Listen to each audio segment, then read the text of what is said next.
150 years before Cyrus the Great was born, a prophet in Jerusalem wrote down his name, not his title, not a riddle about a mysterious king from the east, his name. Cyrus, spelled out, twice, in the scroll of Isaiah along with the exact thing he would one day do, set a nation of exiles free and order a ruined temple rebuilt, without asking for a single coin in payment. Now picture the night it started coming true. October 539 BC, Babylon, the largest, richest, most heavily defended city on earth, walls so wide that chariots raced along the top of them. A river running through the middle like a moat no army could cross. Inside, a king named Belshazzar is throwing a feast, drinking wine from golden cups his grandfather looted from the temple in Jerusalem. Outside, in the dark, Persian soldiers are standing in a riverbed. Because Cyrus has done something no one thought of. He has diverted the Euphrates upstream, and now his army is walking under the walls of Babylon on wet gravel. In silence, by morning the empire is gone. The Greek historian Herodotus says the people in the center of the city were still dancing when the edges fell. Here is the claim this video is going to test. The Bible is full of predictions like that one. Not vague horoscope lines you can bend to fit anything: names, cities, empires, details. Predictions written down, copied, and circulating in public long before the events happened. The Hebrew word for prophet is nabi, not a fortune teller, but a spokesman. Someone authorized to announce what the king has already decided. Some of those announcements came true so precisely that skeptics have spent 2 centuries arguing the prophecies must have been written afterward, and some of them pay attention to this have not happened yet. The book is not finished. The last few promises on the table are not about cities or empires. At all, they are about you. We will end there. But first, one detail you need to carry with you. A Jewish historian writing under the Romans records that when Cyrus finally took that city, someone placed a scroll into his hands. A scroll older than his grandfather. What Cyrus did after he read it changed the history of an entire people. We will come back to that scroll, but not yet. Start with a city that was told, in writing, exactly how it would die. Tyre sat on the coast of what is now Lebanon, and in the ancient world it was untouchable, the richest port on the Mediterranean. Trading in a purple dye so expensive that kings measured their wealth in robes of it. Around 586 BC, the prophet Ezekiel wrote down its future. Many nations would come against it. He said, wave after wave, like the sea, throwing up its waves. Its walls would be broken, its towers pulled down, and then a line so specific it sounds like a clerical error. Her stones, her timber, and her very dust would be thrown into the midst of the water, and the bare rock left behind would become a place where fishermen spread their nets. Sit with how strange that is. If you wanted to fake a prophecy, you would keep it vague. You would say the city falls and leave yourself an exit. You would never write that its rubble ends up in the sea. Armies burn cities. Armies loot cities. Armies do not sweep cities into the ocean. Nebuchadnezzar of Babylon came first, exactly as Ezekiel said, and laid siege for 13 years, the longest siege anyone had ever mounted. He broke the mainland city, but the people of Tyre simply moved onto an island half a mile offshore, rebuilt their walls, and laughed at him across the water.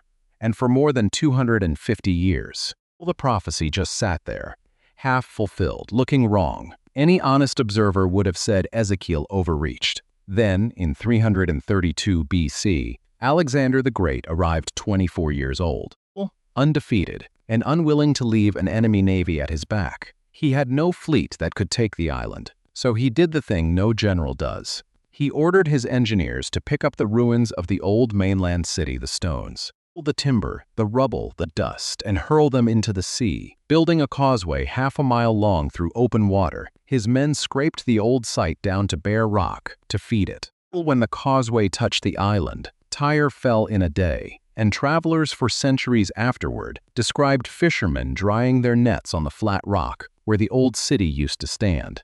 Every clause of the prophecy checked off by a Macedonian general who had never read a word of Ezekiel. But it gets stranger, because the same prophets pointed at Babylon itself at the height of its power and said it would go down and stay down.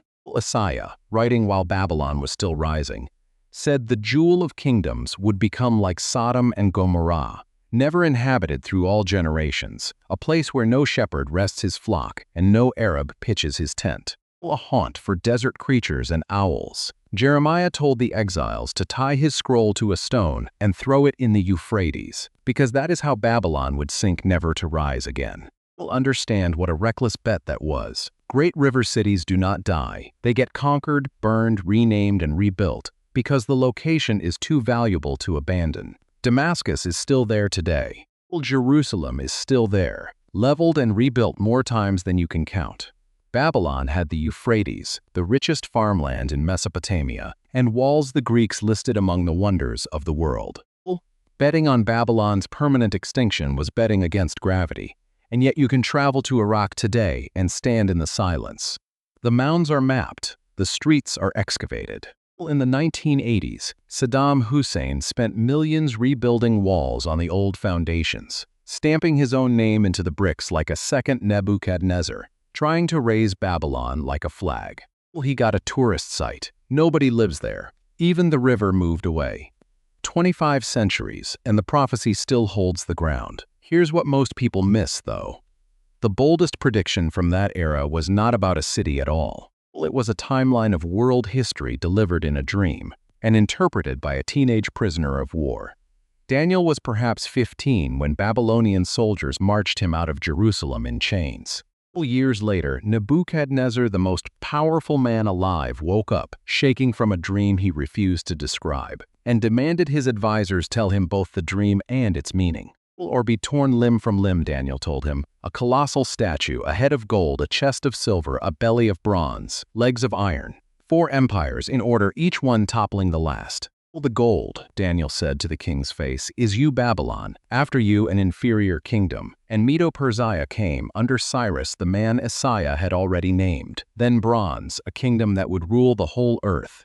And Greece came under Alexander, conquering from the Nile to India in a single decade. Then iron, stronger and harsher than all before it. And Rome came and crushed everything in its path. Exactly as advertised. 4 world empires, in sequence, announced from inside the first one. Scholars have fought over the dating of Daniel for 200 years, for exactly one reason, because the alternative is uncomfortable. Which raises the question you should be asking by now. Why? Why would God put predictions in a book at all? Is it a flex, a magic trick? He actually answers that question himself in one sentence, and it reframes everything you have heard so far. Hold that thought. Quick pause 10 seconds, because it matters. This channel exists to take the Bible seriously enough to test it, chapter by chapter, with the history sitting on the table. If that is the kind of faith you want, faith with its eyes open, subscribe now, so you don't miss what's coming. Because everything you have heard so far is the shallow end. The most precise prophecies in the Bible are not about cities or empires. They are about one man, and what I'm about to show you next is the part most people never reach, and it changes everything around 700 years before Jesus was born. The prophet Micah named his birthplace. Not the country, not the region, the village, but you, Bethlehem Ephrathah, though you are small among the clans of Judah, out of you will come for me one who will be ruler over Israel. Whose origins are from of old, from ancient days. Bethlehem was nothing a farm town, a wide spot on the road. Naming it as the birthplace of Israel's ultimate king was like predicting the next world leader will be born at one specific rural crossroads, and it stuck. When foreign scholars arrived in Jerusalem centuries later asking where the king of the Jews would be born, Herod's own priests did not hesitate for a second. Bethlehem, they said. It is written. Stay with me, because the details get sharper from here. The prophet Zechariah said the king would come to Jerusalem not on a war horse, but riding on a donkey righteous, gentle, and greeted by shouting crowds. Zechariah also wrote something almost absurdly precise, that the price set on this shepherd would be 30 pieces of silver, and that the silver would be thrown into the house of the Lord to the potter. 5 centuries later, a disciple named Judas Iscariot agreed on a price for a betrayal. The chief priests weighed it out. 30 silver coins, the ancient compensation price for a slave. And when Judas, choking on what he had done, hurled the money into the temple, the priests could not put blood money in the treasury, so they used it to buy the potter's field. We'll read that sequence back slowly. The exact amount, the temple floor, the potter, 3 details, 1 verse 500 years in advance. Then there is the 22nd Psalm, and this one should keep you up at night. David wrote it around 1000 BC. It is a poem of a man dying in public. Mockers surround him and shake their heads. His executioners divide his clothing among themselves and cast lots for it. His bones are pulled out of joint. His tongue sticks to his jaws with thirst. And then this line, "They have pierced my hands and my feet." Here is the problem when David wrote that. Crucifixion did not exist. The Persians would not develop it for another 500 years, and Rome would not perfect it for nearly 1,000. David described the signature wounds of an execution method that had not been invented yet, the exact method that would one day be used on a hill outside Jerusalem, while Roman soldiers gambled at the foot of the cross for a seamless robe. Put yourself in the sandals of a first-century reader who watched that happen and then went home and unrolled this 1,000-year-old psalm. Every line you read matches what you just saw with your own eyes. The mocking, the dice, the thirst, the pierced hands. What do you do with that? And Isaiah, the same Isaiah who named Cyrus, devoted an entire chapter to a suffering servant, despised and rejected. Silent before his accusers like a lamb before its shearers, pierced for the rebellion of others. Counted among criminals in his death, yet buried with the rich. That last pairing makes no sense. Executed criminals did not get honored burials, they got pits and lime. Yet a wealthy council member named Joseph of Arimathea walked into Pilate's headquarters, asked for the body of Jesus, and laid it in his own new tomb, cut from rock before sundown. Now watch what happens next. Because Jesus did not just fulfill prophecies, he made them. His disciples were playing tourists that day, pointing up at the temple, and honestly, you would have done the same. Herod's temple was one of the wonders of the age. Some of its foundation stones weighed more than 500 tons, and its facade was plated in enough gold to blind you at sunrise. Jesus looked at it and said, "Not one stone here will be left on another. Everyone will be thrown down," he said. Jerusalem would be surrounded by armies. He said the generation standing in front of him would live to see it. 40 years later, in AD 70, 4 Roman legions under the general Titus surrounded Jerusalem. And we know what happened next in unbearable detail, because an eyewitness wrote it down. Josephus, a Jewish commander turned Roman historian, standing with the legions outside the walls. He describes the famine inside the city. He describes the fire that swept through the sanctuary against Titus's own orders. He counts the dead in the hundreds of thousands, more than 1 million by his own tally, and he records the one detail you would never think to invent. The blaze melted the temple's gold, and it ran down into the cracks between the stones. So the soldiers pried the stones apart, one from another, to dig it out. Not one stone left upon another. Spoken out loud, in public, 4 decades in advance, by a carpenter from Nazareth. If this is landing for you, stay with me. Everything so far has been the past. What comes next is the reason I made this video.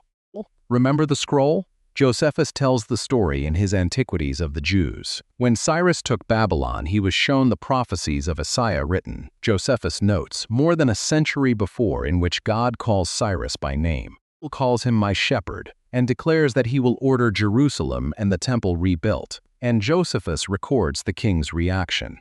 An eagerness seized him to do what was written. The first chapter of Ezra preserves the decree itself. A pagan emperor at the summit of human power funded the reconstruction of a foreign god's temple, sent the exiles home, and returned the golden cups Belshazzar had been drinking from on the night the city fell, because he read his own name in a book older than he was. Which brings us back to the question I asked you to hold. Why does prophecy exist at all? God answers it in Isaiah chapter 46. I am God, and there is no other. I make known the end from the beginning, from ancient times, what is still to come. And 2 chapters later, he tells Israel exactly why he announces things before they happen. So that when it comes to pass, you cannot say, my idols did it. So you cannot chalk it up to luck, or politics, or coincidence. Jesus said the same thing to his disciples on the last night of his life. I am telling you now, before it happens, so that when it does happen, you will believe. That is the point. Prophecy is not a magic trick. It is a signature. It is God signing his name across history in advance, so that when you find the fulfillment, you know exactly who wrote the promise. And here's the part nobody tells you. You do not have to take the dating on faith. In 1947, a Bedouin shepherd boy chasing a stray goat near the Dead Sea tossed a rock into a cave and heard pottery shatter. Inside the jars were scrolls, and among them, a complete copy of Isaiah, all 66 chapters, on 17 sheets of stitched leather. Scientists carbon dated it, copied at least 100 years before Jesus was born. You can stand in front of it today, in Jerusalem, under glass. Cyrus's name is in it. The pierced, silent, rich man's grave servant is in it. Every word was physically sealed in a clay jar in a desert cave during the entire life of Jesus. No one slipped it in afterward. The ink was already dry, so now the real question, the one this whole video has been building toward. You have seen the receipts, you have seen the names, the cities, the dates, the coins. If the book's record on the past is this good, what does it still say about the future? What does it say about yours? Because the Bible is not done making claims. Roughly a quarter of it was predictive on the day it was written, and a stack of those predictions are still open on the table. The prophets said Israel would be scattered to every nation under heaven and then gathered back.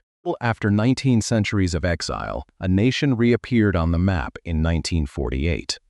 Whatever you make of that, the pattern is hard to look away from, but the biggest promises are still ahead. The New Testament's word for it is Parousia Greek for arrival, the official word for an emperor's visit to a city, the return of the king. Jesus promised it in the same breath as the temple's fall. They will see the Son of Man coming with power and great glory. The prophets promised a resurrection that multitudes who sleep in the dust of the earth will wake, a judgment where every hidden thing is finally weighed.